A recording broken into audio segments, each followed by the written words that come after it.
Oui, Madame la maire, mes chers collègues.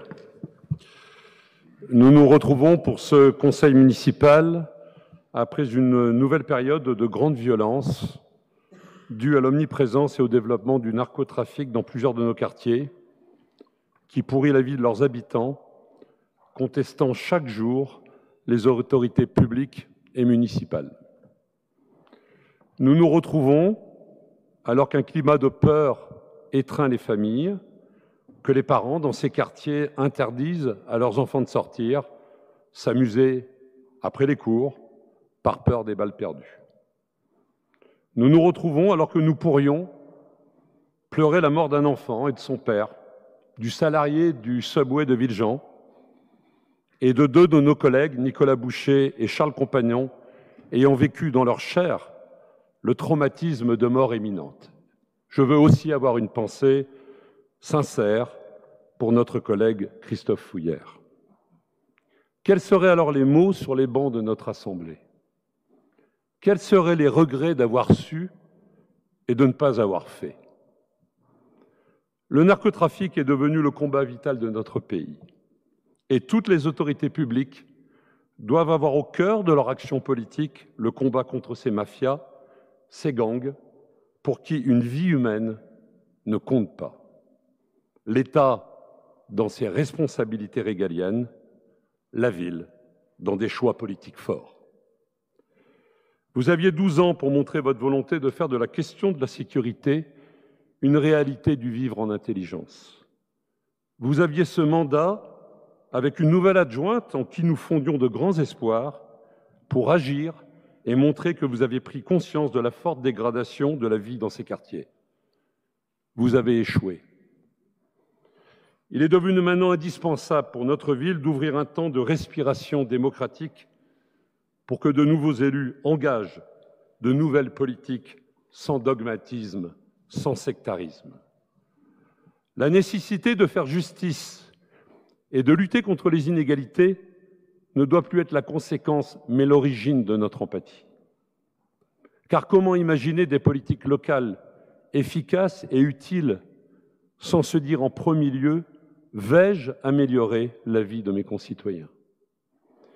Et pour avoir une bonne réponse à cette question, la politique locale ne peut être conduite par l'unique prisme du programme idéologique mené avec sectarisme, en pensant que seules ces idées prévalent, en proclamant le débat citoyen tout en choisissant ses interlocuteurs pour être assurés du résultat, en écartant d'un revers de main telle ou telle idée car émanant d'une opposition municipale ou de collectifs réellement indépendants, en refusant de regarder les bonnes idées ou les évolutions des autres villes, car contraints à des accords électoraux d'un autre âge, conduisant à la paix politique au détriment de la vie de ses concitoyens.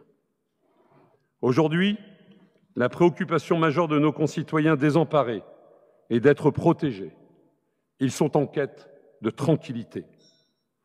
Devons-nous leur expliquer qu'ils ont tort de penser ainsi? Devons-nous leur reparler du sentiment d'insécurité? Devons-nous dire aux habitants de Vigan qu'en réalité, il ne s'agit que d'un sentiment de fusillade?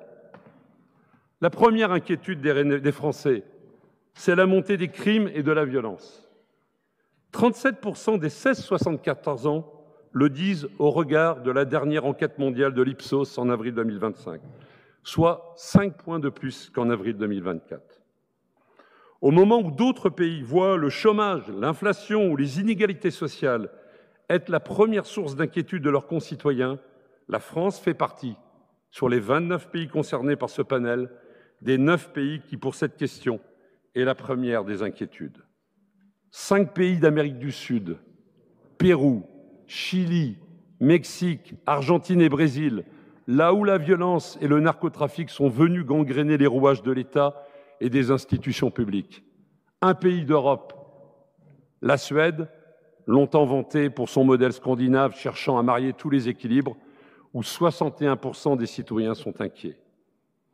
Nous ne pouvons plus continuer à chercher d'autres coupables, d'autres responsables, mais au contraire rompre avec les cadres hégémoniques d'une politique locale qui n'aura pas su anticiper et s'adapter par idéologie et dogmatisme.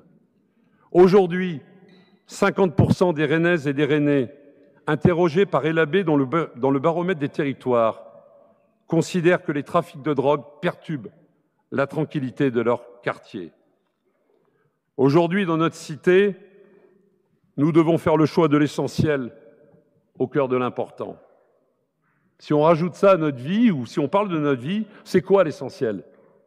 C'est la santé, la famille, les proches, ce qui vous reste le jour où vous n'avez plus de boulot, le jour où vous n'avez plus de statut dans la société. L'important, c'est ce que l'on a à faire pour gérer sa vie, aller travailler, suivre une formation pour l'avenir, bien faire ce que l'on doit faire, payer ses factures et ses impôts, être un citoyen responsable. Eh bien aussi, en politique, il va falloir faire le choix d'abord de l'essentiel, au cœur de l'important. Dans les choix politiques futurs, nous dirons à nos concitoyens et encore plus à ceux qui vivent dans ces quartiers que nous allons faire le choix de l'essentiel au cœur de l'important. Car l'essentiel, c'est une ville où les enfants peuvent aller jouer sur la dalle sans risquer une balle perdue, où les collégiens et lycéens n'ont pas peur de se faire dépouiller au coin de la rue, où les jeunes femmes et les jeunes hommes n'ont pas peur de se faire rouer de coups en sortant au soir, comme évoqué il y a longtemps dans ce conseil municipal. Pour tout notre engagement politique, toutes nos actions politiques s'inscriront dans le combat contre le narcotrafic et les violences urbaines, en s'inscrivant comme un partenaire engagé de l'État et en assumant la totalité, je dis bien la totalité, des responsabilités offertes au pouvoir municipal. Nous saurons ainsi et enfin redonner du sens au vivre en intelligence. Pour le groupe Révéler Rennes,